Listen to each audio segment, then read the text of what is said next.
Well, ladies and gents, Hell in a Cell is over. So let's start off with the first match of the night.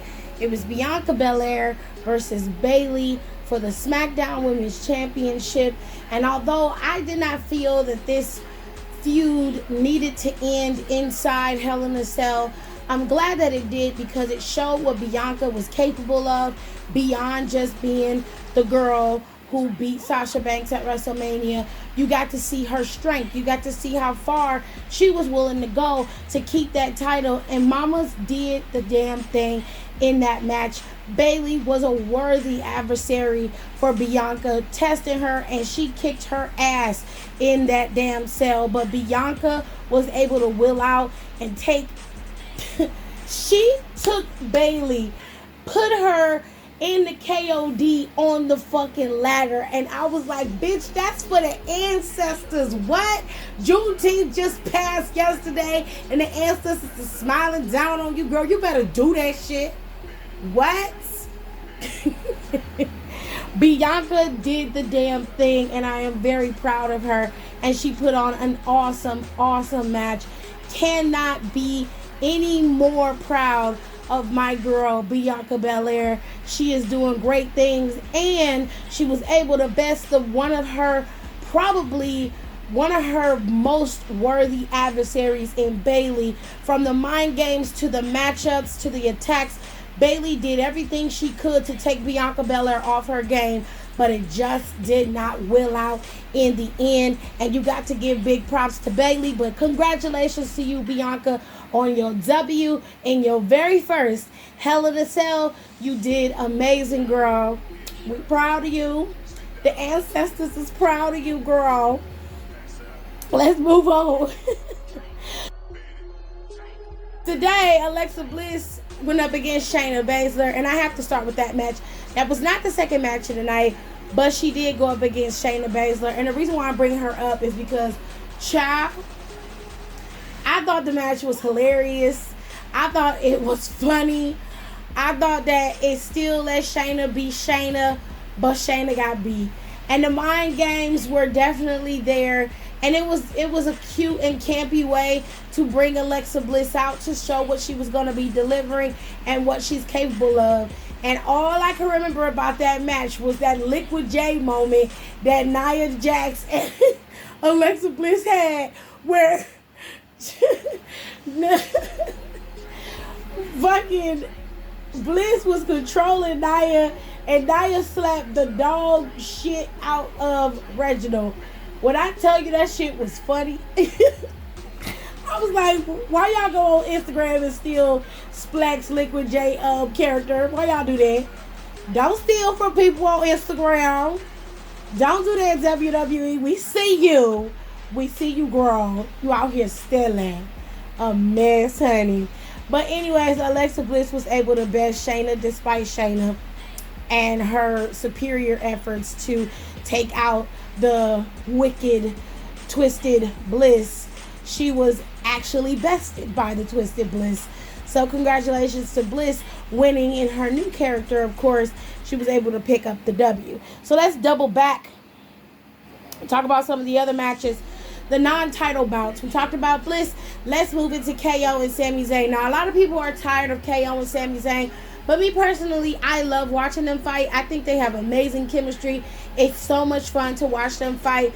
Unfortunately for Kevin Owens, Sami Zayn was able to pick up the win, but they had a hard-fought battle, and it was fun to watch them fight each other. So I liked it. I thought it was cool. Cesaro and Seth's match was fun to watch too. It was going back and forth. It was hard hitting as well.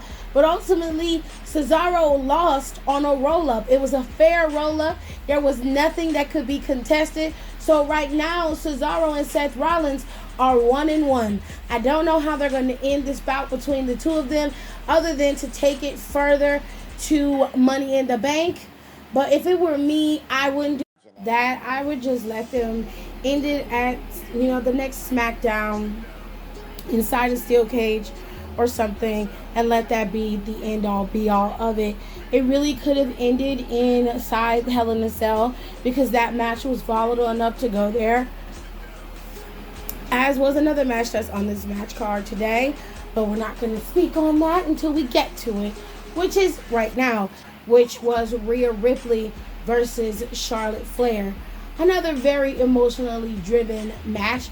These two women were trying to kill each other, and you can tell they were fighting.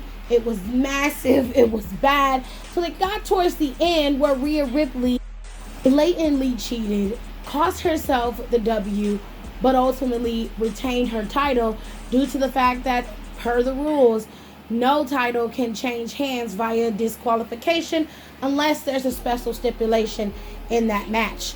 Well, of course, Charlotte Flair was enraged, but there was nothing she could do about it. The decision has been made, and Charlotte Flair did win via DQ, but Rhea Ripley is still your Raw Women's Champion. So this match, obviously between these two, this boiling animosity and hatred between these two women is not over. This feud is far from over, and they're going to continue to fight probably into Monday Night Raw or into Money in the Bank pay-per-view, which I don't mind as long as it's inside of a steel cage, okay? So, as I said, I'm all for having stipulated matches, but I like when a feud ends on a good note, and to me, Hell in a Cell is always a good place to end a feud, but no, sometimes it continues a feud, and in this case, it continued. So we're going to have to wait and see how everything plays out. The final bout of the night was Drew McIntyre versus Bobby Lashley, your current WWE champion. And this fight was actually very good. It was back and forth between the two men. You did not know who was going to win. There were so many pinfalls in this match that could have easily been given to either guy. It wasn't until we got towards the end where the referee got knocked out and Drew McIntyre had at least a 7-count win. But due to the fact that MVP also got involved afterwards and got his ass whooped, thank God, it ultimately came down to who had the upper hand in the match. And because MVP had became locked inside the cell, he was able to aid Bobby Lashley, who then in turn used a roll-up and Drew McIntyre's shorts. Gear. I'll call it his gear, because they look like panties to me. So I'm going to call them gear. He used Drew McIntyre's gear to hold the roll-up so he could get the win. Now, this means that Drew McIntyre cannot challenge for the WWE Championship as long as Bobby Lashley holds the title. So, what does that mean for Bobby Lashley, and what's next for Drew McIntyre? I don't know. Most people for Drew McIntyre are happy that he's not in title contendency anymore. I, on the other hand, love Drew. He's one of my favorite people in WWE. I love him a lot. So I am not opposed to Drew McIntyre being WWE champion, but that's my own bias, and I'll admit that. I'm not a fan of Bobby Lashley's, but of course, just like the ancestors smiled down on Bianca, I'm sure they smiled down on Bobby Lashley too. Although if I was an ancestor, I probably wouldn't, but I'm not, and I respect the ancestors, so I'm going to let them smile down on this Juneteenth weekend that the black people was able to prevail. The black champions was able to stay black champions, okay? So, what's next? Well, Money in the Bank is the final pay-per-view before SummerSlam in Las Vegas on August 21st. Now, of course, they need to start preparing for Money in the Bank, and we need to start seeing some matches to qualify for the Money in the Bank match. You're going to have a women's Money in the Bank and a men's Money in the Bank. So it's going to be very cool to see how they're going to try to get these people to qualify for this particular match. Now, I'm not a big fan of them just giving out opportunities to former champions to be in Money in the Bank. I prefer that the superstars qualify in a Money in the Bank tournament. I prefer that than you just giving somebody an opportunity because they're a former champion or because they've been in Money in the Bank before. I'd rather watch a person earn the opportunity than to just hand them one. But that is what I think should happen next. And of course, you guys can worry about who Bobby Lashley's next opponent is going to be, because quite frankly, I don't give a damn.